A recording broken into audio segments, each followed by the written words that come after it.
Hello students, today we are going to discuss about the quantum mechanical model of the atom and the concept of atomic orbital. ठीक है, आज हम ये topic discuss करने जा रहे हैं. इससे पहले हम स्टडी कर चुके हैं, क्या क्या स्टडी कर चुके हैं. इलेक्ट्रोमैग्नेटिक वेव थ्योरी स्टडी कर ली हमने, प्लैंक्स क्वांटम थ्योरी हमने स्टडी कर ली, and then on the basis he explained about the your black body radiation, photo electric effect, ये हमने स्टडी कर लिया है ना. उसके बाद हमने डी ब्रॉय और हिजनबर्ग अनसर्टेनिटी प्रिंसिपल, ये ऑल हम स्टडी करके आ चुके हैं. Then we require a new model that is the quantum mechanical model of the atom. तो ये क्या है क्वांटम मैकेनिकल मॉडल और एटॉमिक ऑर्बिटल का कंसेप्ट क्या है, तो वो अब हम देख लेते हैं. उससे पहले एक थोड़ी सी हिस्ट्री देख लेते हैं, क्या हिस्ट्री रह चुकी है अब तक जो हमने पढ़ा है सबकी. तो एक बार फटाफट से गो थ्रू हो जाते हैं उससे. तो एक बार देखिए, हाँ जी. The development of the quantum mechanics begin in 1900 with the Planck study of light. Quantum mechanics की जो डेवलपमेंट थी, हिस्टोरिकल जो बैकग्राउंड हम स्टडी करने जा रहे हैं, वो कब स्टार्ट हुआ actually. Started in 1900 with the Planck study of light, है ना. इन 1803 Thomas young gave the evidence of the wave nature of the light. ठीक है, थॉमस यंग ने कहते थे, जो मैंने आपको डबल स्लिट का एक्सपेरिमेंट बताया था, डायफ्रैक्शन पैटर्न और इंटरफेरेंस पैटर्न मैंने आपको जिसमें समझाया था, आपको याद हो तो उसमें इसने क्या बोला था, वेव नेचर ऑफ लाइट के बारे में एक्सप्लेन किया था by observing the diffraction and the interference. ठीक है, तो अब देखना, अगर आपको याद ना हो तो वीडियो फिर से देखना.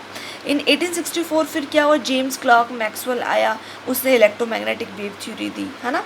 फिर 1888 में hertz detected the radio waves को डिटेक्ट किया गया. प्रोड्यूस्ड बाय रेडियो वेव्स कहाँ से प्रोड्यूस्ड हुई, by the accelerated electrical charges. जो हमारे क्या होते हैं, जो चार्जेस एक्सेलरेटेड चार्जेस होते हैं, उनसे प्रोड्यूस्ड हुई रेडियो वेव्स, उसको डिटेक्ट किया गया. फिर 1890 में क्या हुआ, physicists measured the intensity of the light at the various frequency emitted by.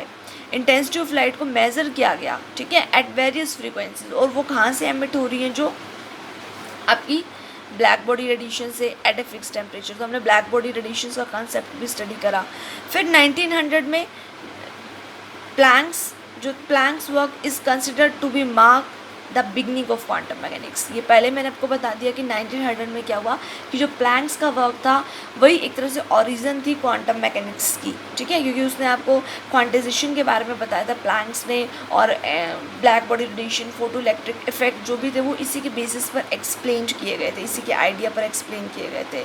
ठीक है, तो देखो, second application of the energy quantization is your photo electric effect, है ना. इन 1905 आइंस्टाइन ने फिर उसको फर्दर आगे फोटो इलेक्ट्रिक इफेक्ट के बारे में फर्दर बताया था. ठीक है, 1905 में, that these observation could be explain by regarding the light. ये ऑब्जर्वेशन जो भी हैं, जो ब्लैक बॉडी रेडिएशन या फोटो इलेक्ट्रिक इफेक्ट है, इनको कैसे एक्सप्लेन किया गया था, by regarding the light as composed of the particle. क्या माना गया था, लाइट को पार्टिकल माना गया था. पहले अब तक किसकी बात, इलेक्ट्रोमैग्नेटिक वेव थ्योरी अब तक किसकी बात करी थी, आपकी वेव नेचर की बात करी थी. लेकिन जो फोटो इलेक्ट्रिक इफेक्ट जो फिनोमेना था, जो आइंस्टाइन 1905 में आगे इसने बताया हमें, वो क्या बोला कि किस ऑब्जर्वेशन के साथ बोला इसने हमारे को, कि जो लाइट है वो किससे कंपोज होती है, पार्टिकल लाइक एंटाइटी जिससे, उससे क्या बोलते हैं, फोटोन्स बोलते हैं. एनर्जी ऑफ द फोटोन हमारी क्या होती है, एच न्यू होती है ना.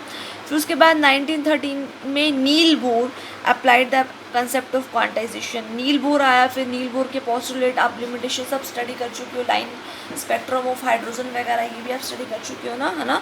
तो Niels Bohr applied the concept of the quantization of energy. इसने इसका कंसेप्ट अप्लाई किया. क्या अज्यूम किया इसने, he assume that the energy of the electron in a hydrogen atom was quantized. कि जो एनर्जी होती है वो सर्टेन डिस्क्रीट वैल्यूज ही होती है हमारी, तो मतलब क्वांटाइज्ड होती है.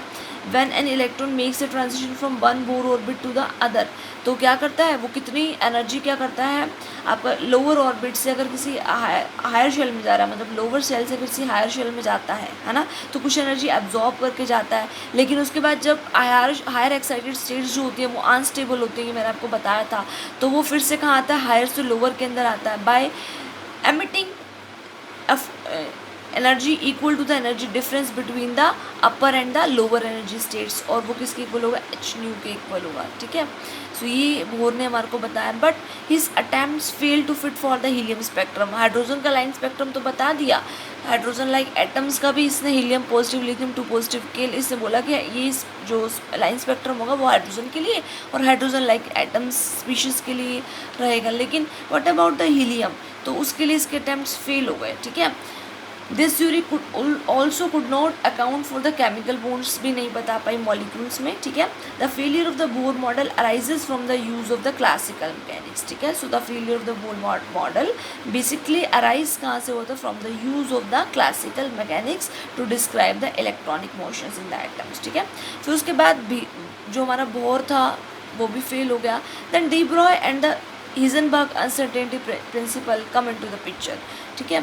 अब 1923 में क्या हुआ, फिर हमारा Louis de Broglie suggest that the motion of the electron might have a wave aspect. उन्होंने क्या बोला कि इलेक्ट्रॉन का जो मोशन है वो क्या हो सकता है, वेव मोशन की जैसा भी हो सकता है ना। अब तक तो क्या बोला जाता है कि इलेक्ट्रॉन का जो मोशन है एज ए पार्टिकल नेचर होता है, लेकिन उसने क्या बोला कि इलेक्ट्रॉन का motion might have a wave aspect and the, और उसने वेव लेंथ दी थी, वेव लेंथ हमारे को प्रोवाइड करी थी ना, उसने अपनी क्या प्रोवाइड करी थी, lambda is equal to H by M V, the electron the mass M and the speed V would have a wavelength lambda is equal to H by V, ये relation उसने अपने provide करा था, आपको याद हो तो, है ना। फिर उसके बाद इसने जो वेव नेचर के बारे में बताया, इलेक्ट्रॉन के वेव नेचर के बारे में 1927 में डेविसन और जर्मन ने, ठीक है, डेविसन और जर्मन ने एक्सपेरिमेंटली कंफर्म भी कर दिया था डी ब्रॉय की हाइपोथेसिस को, है ना। डेविसन और जर्मन ने क्या करा था, डी ब्रॉय की हाइपोथेसिस को क्या कर दिया था, कंफर्म कर दिया था कि उन्होंने ये इलेक्ट्रॉन का पार्टिकल नेचर और वेव नेचर दोनों एक्सपेरिमेंटली प्रूव करके बता दिए थे, ठीक है, कि इलेक्ट्रॉन क्या है, हमारे पार्टिकल नेचर भी है, उसका वेव नेचर भी है, ठीक है। तो इसको इसने प्रूव कर दिया था। So the electron behave in some respects like particle, कुछ रिस्पेक्ट में जो इलेक्ट्रॉन है वो पार्टिकल की तरह बिहेव करते हैं, एंड अदर रिस्पेक्ट्स वो किसकी तरह काम करते हैं, वेव की तरह। तो इससे हमारे को क्या मिला था, वेव पार्टिकल ड्यूअलिटी मिला था, है ना। जो डी ब्रॉय था उसने बेसिकली क्या बोला था, वेव पार्टिकल ड्यूअलिटी था, और वेव पार्टिकल ड्यूअलिटी को कि हमारा जो है इलेक्ट्रॉन है सम टाइम पार्टिकल की तरह भी काम करे, सम टाइम वेव्स की तरह भी काम करे, तो डेविसन और जर्मन ने फर्दर प्रूव कर दिया था, ठीक है। फिर उसके बाद कौन आया था, 1927 में हिजनबर्ग अनसर्टेनिटी प्रिंसिपल आया था, है ना। उसने अपना एक प्रिंसिपल दिया, वही हिजनबर्ग अनसर्टेनिटी प्रिंसिपल दिया। इट इज़ क्या बोला उसने अपने प्रिंसिपल में कि हम साइमल्टेनियसली एक साथ पोजीशन या मोमेंटम को नहीं बता सकते। अगर पोजीशन को एक्यूरेसी से बता रहे हैं तो मोमेंटम में अनसर्टेनिटी आ जाएगी, अगर मोमेंटम को एक्यूरेसी से बता रहे हैं तो पोजीशन में अनसर्टेनिटी आ जाएगी। ये बात उसने बोली थी। For microscopic particle with absolute accuracy हम साथ साथ कभी भी पोजीशन और मोमेंटम को नहीं बता सकते। तो इतना सब हो गया, डी ब्रॉय आया और हिजनबर्ग के बाद एक न्यू मॉडल फिर सजेस्ट किया गया जो इन्हीं की हाइपोथेसिस को रन करता हुआ मूव फॉरवर्ड हुआ था। उसी को आज हम स्टडी करने वाले हैं, जो क्या था, quantum mechanical model of atom. क्या था आपका वो, quantum mechanical model of atom. तो ये हमने क्या देखा, एक तरह से ब्रीफ हिस्ट्री देखी है कि कैसे कैसे सब आए, उन्होंने अपनी अपनी हाइपोथेसिस दी, लॉज पोस्टुलेट्स दिए। फिर उसके बाद हम किसके ऊपर आने वाले हैं, अपने मॉडल के ऊपर, जो कि हमारा क्या है, क्वांटम मैकेनिकल मॉडल। तो देखिए आज हम देखते हैं अपना क्वांटम मैकेनिकल मॉडल, उसको स्टडी कर लेते हैं। Okay, so let us see what is your quantum mechanical model. हाँ जी, तो देखो, as the idea of the uncertainty in the position and the velocity and momentum. अब अनसर्टेनिटी का आइडिया किसने प्रोवाइड कर दिया था, हिजनबर्ग ने प्रोवाइड कर दिया था, है ना। हिजनबर्ग ने प्रोवाइड कर दिया था, ठीक है। इसने क्या करा, ओवर रूल करा था Bohr's picture of the fixed orbit. Bohr ने बोला था कि इलेक्ट्रॉन एक फिक्स्ड ऑर्बिट में क्या करते रहते हैं, रिवॉल्व करते रहते हैं। तो इसने क्या करा, एक तरह से बोर को फेल ही करा, ठीक है। बोर ने सब कुछ निकाल के दिखा दिया था, बोर ने एनर्जी निकाल के दिखा दी थी, है ना। और बोर ने क्या निकाल के दिखा दिया था, आपका पोजीशन निकाल के दिखा दी थी, इलेक्ट्रॉन के ऑर्बिट्स के अंदर पोजीशन निकाल के दिखा दी थी, रेडियस बता दी थी ना उसने, वेलोसिटी भी बता दी, सब कुछ बता दिया था। लेकिन हिजनबर्ग ने बोला कि हम एक साथ कभी भी दो चीज़ों को नहीं एक्यूरेसी से बता सकते हैं, पोजीशन और मोमेंटम को। तो एक तरह से इसने ओवर रूल कर दिया, किसको ओवर रूल कर दिया, Bohr's picture of the fixed orbit को उसने क्या कर दिया, ओवर रूल कर दिया।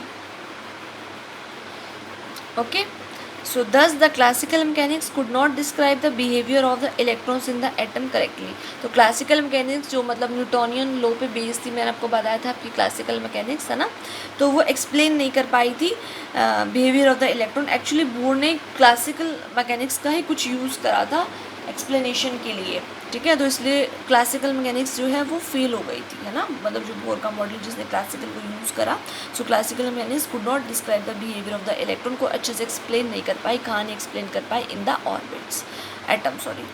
दस there is a new model of atom, फिर एक new model of atom prescribed किया गया विच इज़ प्रपोज्ड या प्रपोज किया गया, किस बेसिस पे प्रपोज किया गया, अनसर्टेनिटी प्रिंसिपल के बेसिस पर एक न्यू मॉडल आपका प्रपोज किया गया, ठीक है, और किसके ऊपर, D Broglie hypothesis of the dual nature की, मतलब electron sometimes wave nature exhibit करता है, समटाइम पार्टिकल नेचर एग्जिबिट करता है, तो हिजनबर्ग अनसर्टेनिटी प्रिंसिपल के ऊपर और डी ब्रॉय हाइपोथेसिस के ऊपर, ठीक है, एक new model of atom propose किया गया, उसी को बोला गया था क्वांटम मैकेनिकल मॉडल बोला गया था. तो quantum mechanics is very vast, बहुत ज़्यादा वास्ट है क्वांटम मैकेनिक्स, कभी भी अच्छे से आप इसको नहीं समझ पाओगे, ठीक है. तो आपको क्या लेना, एक ओवरव्यू लेना है कि कैसे ये न्यू मॉडल आया है, मतलब पीछे पीछे मैंने आपको बता दी हिस्ट्री में क्या क्या हुआ था. तो थोड़ा सा बस जितना आपके सिलेबस में पार्ट है उतना हम थोड़ा डिस्कस करेंगे, इतना वास्ट में हम डिस्कस नहीं कर सकते हैं. क्वांटम मैकेनिक्स बहुत बड़ी चीज़ है, कोई छोटी मोटी चीज़ नहीं है कि आप एक दिन में पढ़ोगे तो आपको समझ में आने वाली है, नो, ठीक है. सो जितना आपको करवाऊंगी मैं उसको आपने समझना है, ओके. देखो उसके बाद, हाँ जी, quantum mechanics was developed by, ठीक है, किस डेवलप करी independently in 1926 by Werner's Heisenberg and the Erwin Schrodinger, ठीक है. अभी आपको मैंने बताया कि आपका हिजनबर्ग की आगे वो हुई थी ना, कि हिजनबर्ग ने यहाँ पे ये लास्ट बताई थी कि अनसर्टेनिटी के प्रिंसिपल के बारे में बताया था. तो क्वांटम मैकेनिक्स का जो ओरिजिन है वो एक तरह से यहीं से स्टार्ट हुआ था. तो डेवलप किसने करा, वर्नर्स हिजनबर्ग ने और अर्विन स्क्रोडिंजर, इसका भी बहुत इंपॉर्टेंट रोल है हमारा क्वांटम मैकेनिक्स के अंदर, अर्विन स्क्रोडिंजर का. And they proposed A model, उन्होंने मॉडल प्रपोज किया जिसको क्या बोला गया, quantum mechanical model of atom बोला गया. क्या बोला गया, quantum mechanical model of atom. देखो इन 1927 Irwin Schrödinger describe the wave motion of electron. Irwin Schrödinger ने क्या डिस्क्राइब करा, वेव मोशन ऑफ इलेक्ट्रॉन को डिस्क्राइब किया in the 3 dimensional space around the nucleus. जो बोर था ना, बोर क्या बोलता था, 2 डायमेंशनल स्पेस के अंदर बात करता था. बोर किस में बात करता, 2 डायमेंशनल स्पेस के अंदर. उसने बोला कि इलेक्ट्रॉन है वो क्या करते हैं, एक फिक्स्ड ऑर्बिट के अंदर रिवॉल्व करते हैं, इलेक्ट्रॉन फिक्स्ड ऑर्बिट में रिवॉल्व करते हैं, तो वहाँ पे 2 डायमेंशनल कंसेप्ट था. लेकिन अर्विन स्क्रोडिंजर ने क्या करा, वेव मोशन को एक्सप्लेन किया, ठीक है, किस में एक्सप्लेन करा, 3 डायमेंशनल स्पेस में एक्सप्लेन किया अराउंड द न्यूक्लियस, न्यूक्लियस के चारों तरफ. और कैसे एक्सप्लेन किया, बाय ए मैथमेटिकल इक्वेशन. उसने एक मैथमेटिकल इक्वेशन प्रोवाइड करी हमारे को. वो इक्वेशन कौन सी थी, स्क्रोडिंजर वेव इक्वेशन. कौन सी इक्वेशन थी वो आपकी, स्क्रोडिंजर वेव इक्वेशन, ठीक है. अब ये इक्वेशन क्या प्रोवाइड करती है, this equation provides a satisfactory description of an atom in the terms of the duality of the wave and the particle, ठीक है. ये आपको क्या प्रोवाइड करती है, एक डिस्क्रिप्शन बताती है एटम का, किस टर्म में बताती है, वेव ड्यूअलिटी के टर्म में, वेव पार्टिकल ड्यूअलिटी के टर्म में बताती है, ठीक है. आप डी ब्रॉय ने वेव पार्टिकल ड्यूअलिटी बताया था ना, तो ये भी हमारे को क्या बताती है, एटम का डिस्क्रिप्शन बताती है, किस टर्म्स में बताती है, वेव पार्टिकल ड्यूअलिटी के टर्म्स में बताती है. अब उसने इक्वेशन हमारे को क्या दी, देखो, कर्ली स्क्वायर, जिसको बोलते हैं करली, जो ये आपको लिखे हुए दिख रहे हैं इसको क्या बोलते हैं, करली बोलते हैं, ठीक है. तो देखो, curly square by curly X square psi, curly square by curly psi square Y, curly psi square by curly Y square, curly psi by curly Z square. So repeat करती हूँ मैं, देखो, curly square psi by curly X square, curly square psi, इसको बोलते हैं साई. अभी मैं बताती हूँ साई क्या है, इसको क्या बोलते हैं, साई, PSI, पी साइलेंट होता है, ठीक है, PSI, पी साइलेंट होता है. तो curly square psi by curly Y square, curly square psi by curly Z square plus 8 pi square m by H square E minus V into psi is equal to 0. अच्छा, m क्या है, mass of electron, pi constant है, h Planck's constant है, ठीक है. m क्या है, mass of electron, पाई क्या है यहाँ पे constant, h Planck's constant, E total energy of the electron, v potential energy, v यहाँ पे क्या पोटेंशियल एनर्जी. अच्छा, ये इक्वेशन कौन सी है, time independent Schrödinger wave equation है, जो टाइम के साथ वेरी नहीं करेगी, ठीक है, जो टाइम के साथ वेरी नहीं करेगी, time independent Schrödinger wave equation. देखो अब now what is Sai here. अब हमें बात करनी कि साई यहाँ पर क्या चीज़ है. साई यहाँ पर क्या है, it is a wave function, ठीक है। ये साई हमारा क्या है, वेव फंक्शन है, ठीक है। देखो यहाँ पर इसने क्या बताया, हमारे को वेव मोशन ऑफ इलेक्ट्रॉन बताया। जो स्क्रोडिंजर है ना, इसने हमारे को क्या बताया है, देखो वेव मोशन ऑफ इलेक्ट्रॉन बताया, ठीक है। और साई को मैं यहाँ पे क्या बोल रही हूँ, वेव फंक्शन बोल रही हूँ। ये वेव फंक्शन क्या है हमारा, जो हमारे को कंप्लीट इन्फॉर्मेशन दे वेव के बारे में, ठीक है। वेव फंक्शन यहाँ पे हमारा क्या है, साई जो हमारा वेव फंक्शन है, ये क्या है, it is a function which describes या which gives us the complete information about a wave, जो एक वेव के बारे में कंप्लीट इन्फॉर्मेशन प्रोवाइड करेगा, ठीक है। अब डी ब्रॉय ने क्या बोला कि इलेक्ट्रॉन जो है वो वेव की तरह भी काम करता है। तो अगर हमारे को कंप्लीट इन्फॉर्मेशन अबाउट वेव मिल रही है, इसका मतलब हमारे को कंप्लीट इन्फॉर्मेशन एक इलेक्ट्रॉन के बारे में मिलेगी।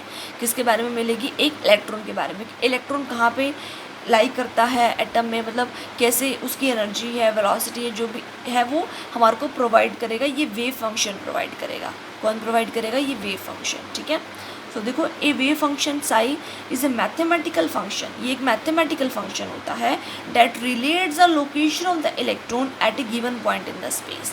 जो इलेक्ट्रॉन की एक तरह से क्या बताता है, पोजीशन बताता है स्पेस के अंदर, that locates the position of the electron in the space. और स्पेस आपको पता है 3D, स्पेस का मतलब क्या होगा, 3D होगा, लेकिन बोर ने किस में काम किया था, 2D में काम किया था। और उसमें 3D में कोऑर्डिनेट्स क्या होंगे, एक्स वाई और जेड कोऑर्डिनेट्स होंगे, है ना। 2D में 2 ही कोऑर्डिनेट हम लेके चलते हैं, एक्स वाई प्लेन की बात करते हैं, लेकिन 3D में हम एक्स वाई जेड की बात करते हैं, ठीक है। अब इसने क्या करा, वेव फंक्शन जो हमारा साई है, साई जो हमारा वेव फंक्शन है, ये मैथमेटिकल फंक्शन होता है जो रिलेट करता है the location of the electron at a given point in the space to the amplitude of its wave. किससे रिलेट करता है, साई को किससे रिलेट करता है, वेव के एम्पलीट्यूड से। और आपको वेव का एम्पलीट्यूड तो अच्छे से पता ही होगा, वेव का एम्पलीट्यूड तो आपको अच्छे से क्या होगा, पता होगा, ठीक है। ये हमारी क्या है, वेव है सपोज। तो ये जो मैक्सिमम इसकी क्या होती है, हाइट होती है, इसे क्या बोलते हैं, हम एम्पलीट्यूड बोलते हैं। तो वेव फंक्शन जो हमारा साई है वो इसकी कंप्लीट इन्फॉर्मेशन प्रोवाइड करेगा वेव की, और अल्टीमेटली क्या करेगा, इलेक्ट्रॉन की इन्फॉर्मेशन प्रोवाइड करेगा, because electron sometimes in some respects behave like a wave also, है ना। सो साई को स्क्रोडिंजर ने किससे रिलेट करा to the amplitude of the wave, किससे रिलेट करा, to the amplitude of the wave, इससे रिलेट करा गया इसको, ओके। हाँ जी, आगे देखो, a wave function gives the complete information about a wave. मैंने आपको ये बात बता दी ना, वेव फंक्शन क्या बताता है, आपको कंप्लीट इन्फॉर्मेशन प्रोवाइड करता है एक वेव के बारे में।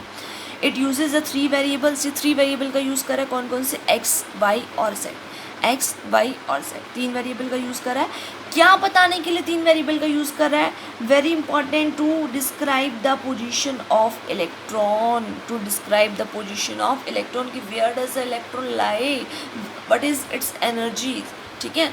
तो ये कंप्लीट इन्फॉर्मेशन मतलब इलेक्ट्रॉन की पोजीशन को बताना कि इलेक्ट्रॉन कैसे लाई करता है, क्या उसकी एनर्जी वैल्यूज़ हैं, तो उसके लिए ये वेव फंक्शन यूटिलाइज होता है, ठीक है। तो ये हमारे को स्क्रोडिंजर ने प्रोवाइड करा था। अब शॉर्ट के अंदर ये जो ऊपर टाइम इंडिपेंडेंट हमारी स्क्रोडिंजर वेव इक्वेशन है, इसको शॉर्ट के अंदर कैसे लिखा जाता है, H psi is equal to E psi. कैसे लिखा जाता है इसको, H psi is equal to E psi, where H is your Hamiltonian operator. H तुम्हारा क्या होता है, हैमिल्टोनियन ऑपरेटर होता है, ठीक है। ओके, समझ में आई। वेव फंक्शन देखो, साई कुछ भी हो सकता है हमारा वेव फंक्शन, उसके ऊपर क्या लगाए जाते हैं, ऑपरेटर्स लगाए जाते हैं, उसके ऊपर क्या लगाए जाते हैं, कुछ ऑपरेटर्स लगाए जाते हैं, ठीक है। जैसे कि ऑपरेटर आप लगा सकते हो, जैसे हमारे पास इक्वेशन है X psi is equal to E psi, ये हमारे पास इक्वेशन है, तो आप ऑपरेटर लगा सकते हो, जैसे कि आप लगाओ D by D x operator का यूज़ कर सकते हो। मैं आपको वेव फंक्शन दे दूँ जो एक्स के रिस्पेक्ट में वेरी कर रहा हूँ, ठीक है। तो ई की पावर एक्स मैंने आपको क्या दे दिया, ये आपको वेव फंक्शन दे दिया, ये आपको ऑपरेटर दे दिया। एच आपका क्या, हैमिल्टोनियन ऑपरेटर, ये साई आपका क्या है, आपका ये वेव फंक्शन जो मैंने आपको दे दिया, ई की पावर एक्स दे दिया। तो जब आप क्या करोगे, ई की पावर एक्स के ऊपर ये ऑपरेटर लगाओगे ना, तो आपको क्या मिलेगा, ई साई। इसने क्या बोला, H psi is equal to E psi, तो आपको कोरोस्पोंडिंग एनर्जी की वैल्यू मिलेगी। क्या मिलेंगे आपको, कोरोस्पोंडिंग एनर्जी की वैल्यूज़ मिलेंगी। उन एनर्जी की वैल्यूज़ को क्या बोलते हैं, आइगन वैल्यूज़। उन एनर्जी की वैल्यूज़ को क्या बोलते हैं, आइगन वैल्यूज़। जब आपको क्या करोगे, H psi equal to E Sai है, मैंने आपको एच कोई ऑपरेटर दिया डी बाई डी एक्स, और साई आपको यहाँ पर क्या होगा, ई की पावर एक्स। तो जब आप क्या करोगे, इस ऑपरेटर को इस वेव फंक्शन पे लगाओगे तो आपको कुछ क्या मिलेंगी, एनर्जी की वैल्यू। साई आपको, मैंने आपको क्या बताया, साई कंप्लीट इन्फॉर्मेशन देगा ना इलेक्ट्रॉन की पोजीशन बताएगा, इलेक्ट्रॉन लोकेट करेगा, उसकी एनर्जी बताएगा। तो जो इस वेव फंक्शन क्या देगा, एनर्जी की जो वैल्यूज़ देगा, उस एनर्जी की वैल्यूज़ को क्या बोलते हैं, आइगन वैल्यूज़ बोलते हैं। और उसके कोरस्पॉन्डिंग जो साई वेव फंक्शन देगा उसको आइगन फंक्शन बोलते हैं। उसकी कोरस्पॉन्डिंग आपको क्या देगा, जो फंक्शन प्रोवाइड करेगा उसे क्या बोलते हैं, आइगन फंक्शन बोलते हैं। तो आपको इतना डिटेल में नहीं जाना, जस्ट थोड़ा थोड़ा जो जितने जितने पॉइंट्स मैं आपको डिस्कस करूँगी उतने उतने पॉइंट्स बस याद रखना, ठीक है। क्योंकि आप कभी भी इतना कंप्लीट डिटेल में नहीं जा सकते हो, आप हायर स्टडीज़ करोगे सो आप बहुत ज़्यादा पढ़ोगे, लेकिन अभी के लिए जितना मैं आपको करवा रही हूँ उतनी बात आपको समझनी है, ठीक है। तो कंफ्यूज नहीं होना, बस अच्छे से देखो। तो एच यहाँ पे हैमिल्टोनियन ऑपरेटर होता है, यही जो हमारी ऊपर वाली इक्वेशन थी उसकी शॉर्ट फॉर्म में ये इक्वेशन है, ठीक है। तो when the Schrödinger wave equation was solve for the hydrogen atom के लिए सॉल्व की गई, the solution gives the energy states. Solution ने क्या प्रोवाइड करा, जब ये आपकी जो ऊपर वाली स्क्रोडिंजर वेव इक्वेशन है ना, जब इसको सॉल्व करा गया, किसके लिए सॉल्व किया गया इस इक्वेशन को, हाइड्रोजन एटम के लिए जब इस इक्वेशन को क्या करा गया, सॉल्व करा गया ना।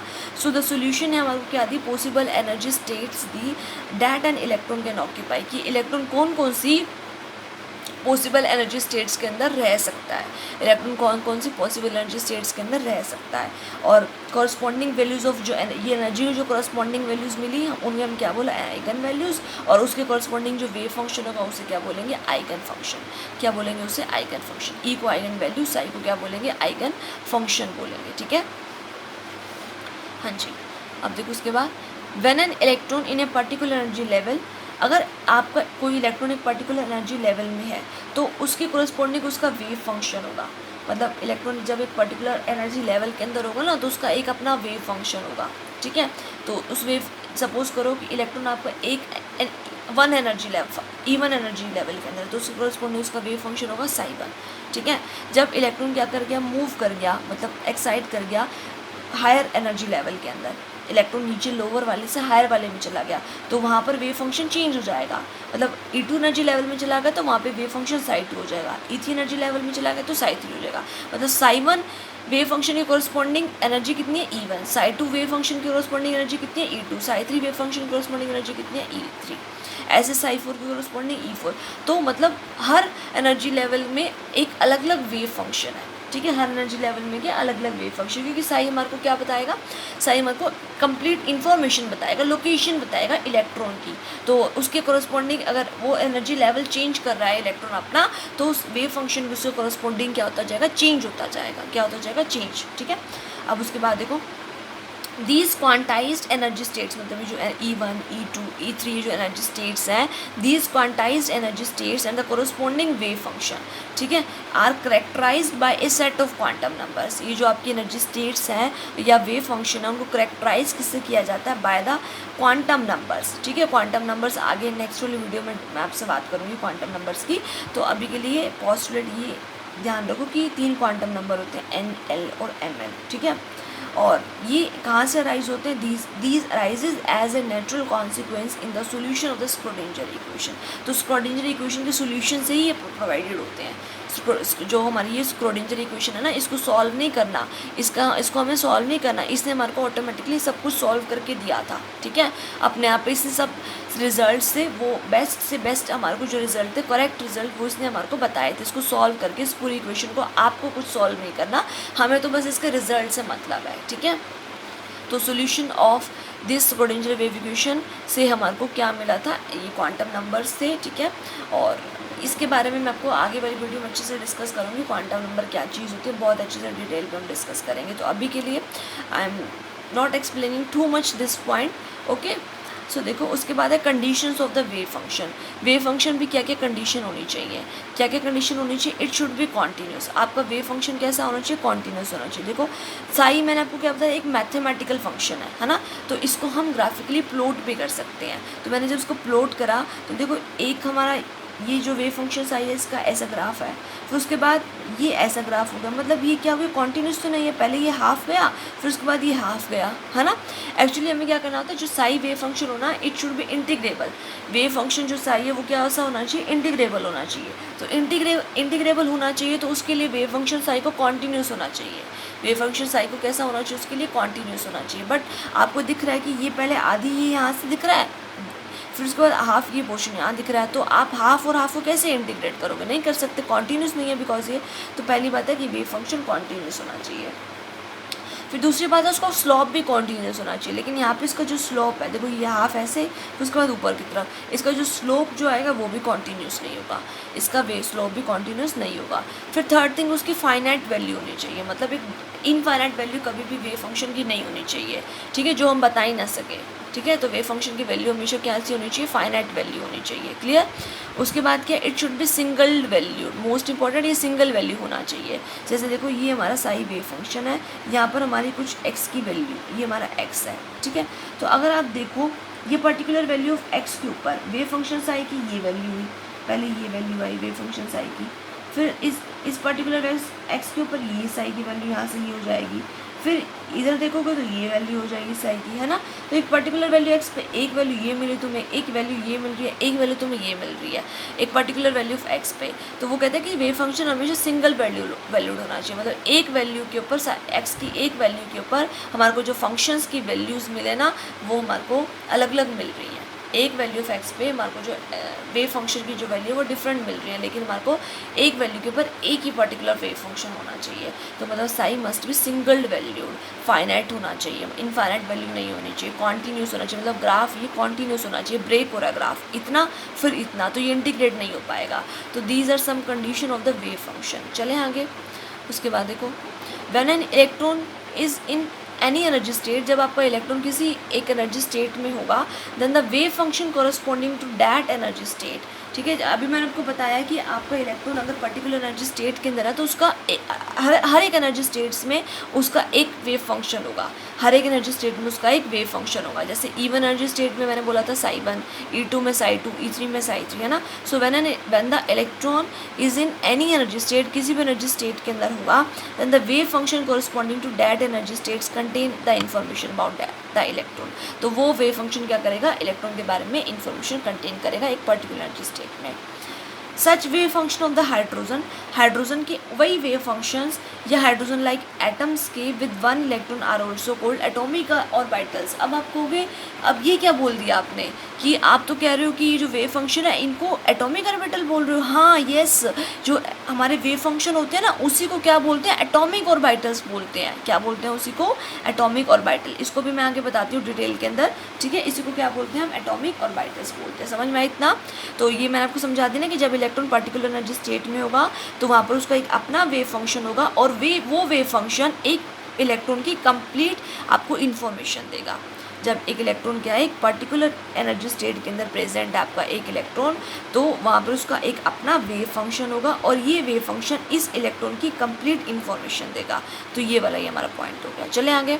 उसके बाद देखो फिजिकल सिग्निफिकेंस, ठीक है। क्या देखते हैं उसके बाद, physical significance of the wave function.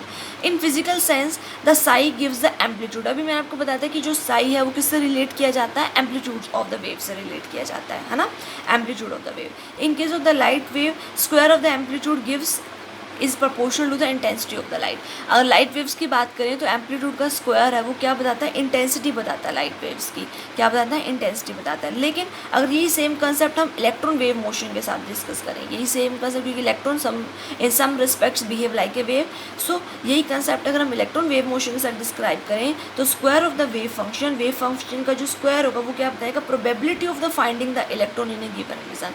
मतलब क्या बताएगा कि इलेक्ट्रॉन को फाइंड करने की प्रोबेबिलिटी के बारे में बताएगा। साई स्क्वायर क्या बताएगा, इलेक्ट्रॉन को फाइंड करने की प्रोबेबिलिटी के बारे में बताएगा एक गिवन रीजन के अंदर, ठीक है।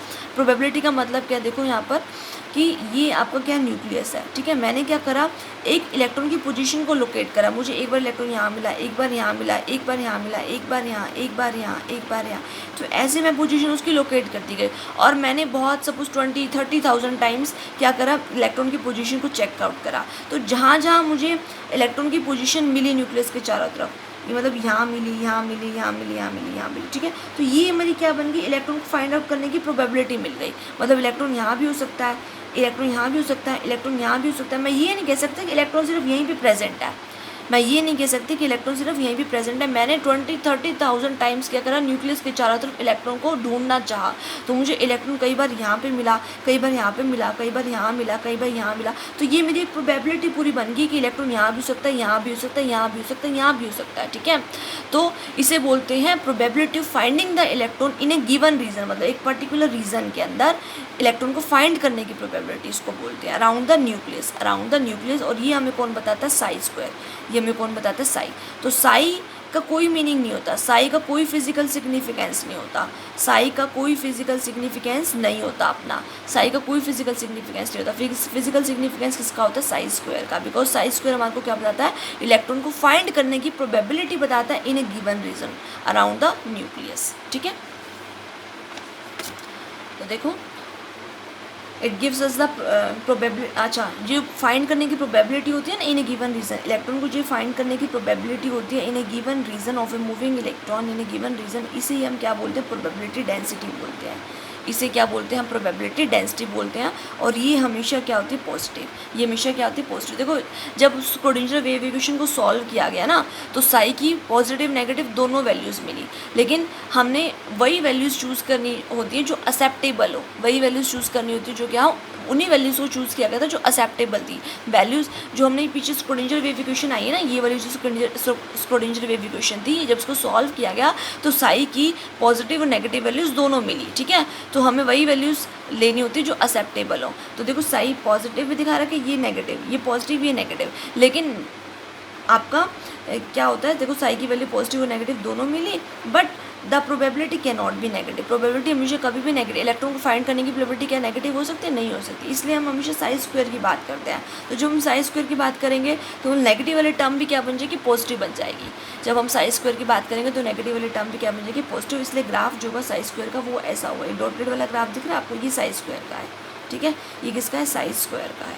तो हमेशा आपको अगर बताना चाहो तो क्या बताओगे कि साई का कोई भी फिजिकल सिग्निफिकेंस नहीं होता, हमेशा फिजिकल सिग्निफिकेंस किसका होता है, साई स्क्वायर का होता है, because it gives us the probability of the finding the electron in a given region. और इसी को क्या बोलते हैं, प्रोबेबिलिटी डेंसिटी बोलते हैं, ठीक है। जैसे एक मैं आपको अगर एक क्यूब दे दूँ, एक क्यूब में मैं बताऊँ, एक क्यूब मैंने आपको ये प्रोवाइड कर दिया और यहाँ पर इलेक्ट्रॉन है, ये नहीं कह सकते यहाँ पे इलेक्ट्रॉन है, आप क्या बोलोगे, इस गिवन वॉल्यूम के अंदर इलेक्ट्रॉन को फाइंड करने की जो प्रोबेबिलिटी है, इस गिवन वॉल्यूम, इस पूरे गिवन वॉल्यूम के अंदर जो इलेक्ट्रॉन को फाइंड करने की प्रोबेबिलिटी है वो प्रोबेबिलिटी डेंसिटी है, ठीक है। तो प्रोबेबिलिटी डेंसिटी का मतलब एक गिवन वॉल्यूम में फाइंड करने की प्रोबेबिलिटी या गिवन एरिया में फाइंड करने की प्रोबेबिलिटी, मतलब यूनिट में, ठीक है। तो उसे क्या बोलते हैं, प्रोबेबिलिटी डेंसिटी बोलते हैं आप, ओके। हाँ जी, उसके बाद देखिए, उसके बाद नेक्स्ट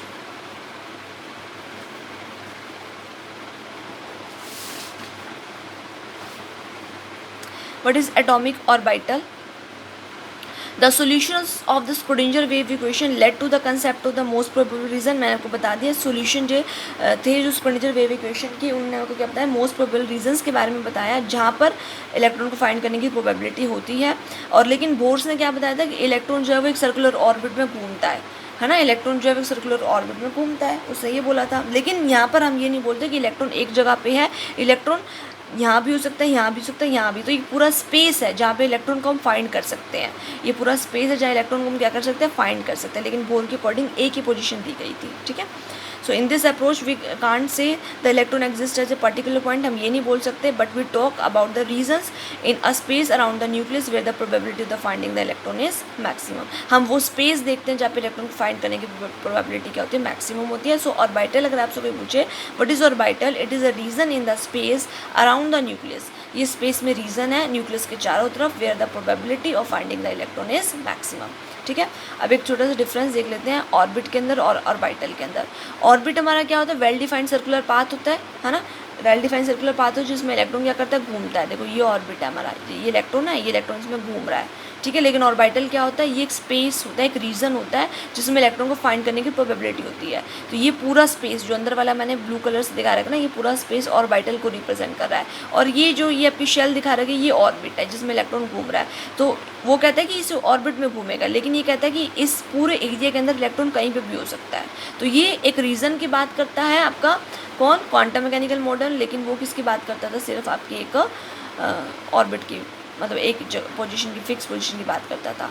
समझ में आया first point. It represent the planar motion, ये प्लानर मोशन को रिप्रेजेंट करता है, मतलब 2D मोशन को रिप्रेजेंट करता है। और ये किसको रिप्रेजेंट करता है, 3D मोशन को रिप्रेजेंट करता है। It gives a definite path of the electron, ये एक डेफिनेट पाथ देता है इलेक्ट्रॉन का। एंड दिस कंसेप्ट, ये कंसेप्ट अनसर्टेनिटी के प्रिंसिपल के ऊपर नहीं था, लेकिन ये डेफिनेट पाथ नहीं बताता, ये प्रोबेबिलिटी बताता है इलेक्ट्रॉन की, ठीक है। और ये किसके अकॉर्डेंस था, विद द अनसर्टेनिटी प्रिंसिपल के अकॉर्डेंस था।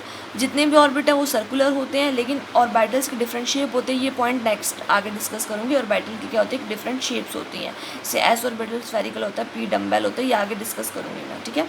It does not have the directional characteristics, इसकी कोई डायरेक्शनल करेक्टरिस्टिक्स नहीं होती है, लेकिन यहाँ पे ऑर्बिटल्स की डायरेक्शनल करेक्टरिस्टिक्स होती हैं, एक्सेप्ट एस ऑर्बिटल। ये वाले जो दो पॉइंट्स हैं, ये मैं आपको जब और शेप्स ऑफ द ऑर्बिटल्स पढ़ाऊंगी तो मैं आपको बताऊंगी, ठीक है। उसके बाद देखो, orbit can accommodate the electron equal to 2n²। एक ऑर्बिट में कितने इलेक्ट्रॉन आ सकते हैं, 2n² तक आ सकते हैं। लेकिन एक ऑर्बिटल में हमेशा 2 इलेक्ट्रॉन आते हैं, ठीक है, 2 से ज़्यादा नहीं आ सकते। एक ऑर्बिट में इलेक्ट्रॉन किसके इक्वल आ सकते हैं, 2n² के इक्वल आ सकते हैं, लेकिन एक ऑर्बिटल में इलेक्ट्रॉन 2 से ज़्यादा नहीं आते। क्लियर इतनी बात, ओके। सो उसके बाद एक फटाफट overview about the important features of the quantum mechanical model के इंपॉर्टेंट फीचर्स देख लो फटाफट से। The energy of the electron in the atom is quantized. Electron की एनर्जी क्या होती है, क्वांटाइज्ड होती है, मतलब certain discrete values of energies ही होती हैं, ठीक है। So they can only have the specific values and the existence of the quantized electronic energy level. ये जो क्वांटाइज्ड इलेक्ट्रॉनिक एनर्जी लेवल्स बताए गए थे वो किसका रिजल्ट थे, ठीक है, is a direct result of the wave like properties of the electrons and are the allowed solutions of the Schrodinger equation. ये जो आपके आए थे, स्क्रोडिंजर वेव इक्वेशन को सॉल्व करने के बाद ही ये एनर्जी लेवल्स प्रोवाइड करे गए थे। स्क्रोडिंजर वेव इक्वेशन को सॉल्व करने के बाद ही क्या प्रोवाइड करे गए थे, ये कुछ स्पेसिफाइड एनर्जी लेवल से प्रोवाइड करे गए थे। और इन्हीं को क्या बोलते हैं, क्वांटाइज्ड एनर्जी लेवल। मतलब इलेक्ट्रॉन कुछ quantized energy, specific energy levels को ही ऑक्यूपाई कर सकता है, सभी को ऑक्यूपाई नहीं कर सकता। ये हमें को कैसे मिले थे, by the solutions of the Schrodinger equation, ठीक है, इसको सॉल्व करने के बाद, okay. Now both the exact position and the velocity of the electron can not be determined. ये ईजनबर्ग ने बताया था ना, तो कभी भी हम क्या कर सकते हैं, एग्जैक्ट पोजीशन या वेलोसिटी इलेक्ट्रॉन की नहीं बता सकते simultaneously. The path of the electron in the atom can not be determined. मतलब अगर हम क्या बताएंगे, पोजीशन को बताएंगे तो वेलोसिटी में अनसर्टेनिटी आ जाएगी, अगर वेलोसिटी को एक्यूरेसी से बताएंगे तो पोजीशन में अनसर्टेनिटी आ जाएगी। And atomic orbital is a wave function. अभी मैंने आपको बताया था, जो आपका वेव फंक्शन होता है उसे ही क्या बोलते हैं, एटॉमिक ऑर्बिटल बोलते हैं। वेव फंक्शन को ही क्या बोलते हैं, एटॉमिक ऑर्बिटल बोलते हैं for an electron in the atom. Whenever an electron is described by wave function, कभी भी जब इलेक्ट्रॉन को डिस्क्राइब करोगे आप एक वेव फंक्शन से, we say that the electron occupied at orbital. क्योंकि वेव फंक्शन का मतलब क्या, ऑर्बिटल, वेव फंक्शन का मतलब ऑर्बिटल है। तो जब भी आप बोलोगे इलेक्ट्रॉन को एक वेव फंक्शन से डिस्क्राइब करें, मतलब इलेक्ट्रॉन उस ऑर्बिटल को ऑक्यूपाई कर रहा है, ठीक है, okay. So in each orbital electron has a definite energy. हर एक ऑर्बिटल में इलेक्ट्रॉन की डेफिनेट एनर्जी होती है। अच्छा, अब हम ऑर्बिटल को ही क्या बोल रहे हैं, ऑर्बिटल को हम क्या बोल रहे हैं, वेव फंक्शन बोल रहे हैं, वेव फंक्शन को ऑर्बिटल बोल रहे हैं, है ना। So wave function for an electron in an atom are also called orbital wave function भी बोलते हैं इसको। अच्छा, all the information about the electron in the atom is provided by this wave function. Important कि जितनी भी information होगी electron की एक एटम में, वो कौन प्रोवाइड करेगा, ऑर्बिटल वेव फंक्शन, जो कि तुम्हारा क्या है, साई। मोस्ट इंपॉर्टेंट जो मैंने स्टार्टिंग में तुम्हें बताया ही था, कि जितनी भी इन्फॉर्मेशन होगी, ऑल द इन्फॉर्मेशन, जितनी भी इन्फॉर्मेशन होगी एक इलेक्ट्रॉन के बारे में एक एटम में, वो कौन प्रोवाइड करेगा तुम्हारे को, orbital wave function Sai provide करेगा, ठीक है। Now the probability of the finding the electron, electron को फाइंड करने की जो प्रोबेबिलिटी होती है वो डायरेक्टली प्रोपोर्शनल किसकी होती है, साई स्क्वायर की, है ना। साई का कोई फिजिकल सिग्निफिकेंस नहीं होता, फिजिकल सिग्निफिकेंस किसका होता है, साई स्क्वायर का। जो इलेक्ट्रॉन को फाइंड करने की प्रोबेबिलिटी होती है directly proportional to psi square, ये हमने डिस्कस कर लिया। The probability of finding the electron in a given volume, अगर एक गिवन वॉल्यूम में फाइंड करना हो, इलेक्ट्रॉन को फाइंड करना हो, तो वो क्या होगा, साई स्क्वायर डीवी। जैसे मैंने आपको क्यूब के अंदर बताया था, क्यूब के अंदर आपको क्या करना है, इलेक्ट्रॉन को फाइंड करने की प्रोबेबिलिटी, तो उसका वॉल्यूम क्या होगा, डीवी होगा। डीवी मतलब एक्स वाई जेड, तीनों एक्सेस होंगे ना, D X D Y D Z. तो साई स्क्वायर तो प्रोबेबिलिटी फाइंड ऑफ इलेक्ट्रॉन है, अगर एक गिवन वॉल्यूम में फाइंड करना है तो क्या बन जाएगा साई स्क्वायर डी वी। तो डी वी हमारा ठीक है D X D Y D Z. तो ये होल अबाउट द क्वांटम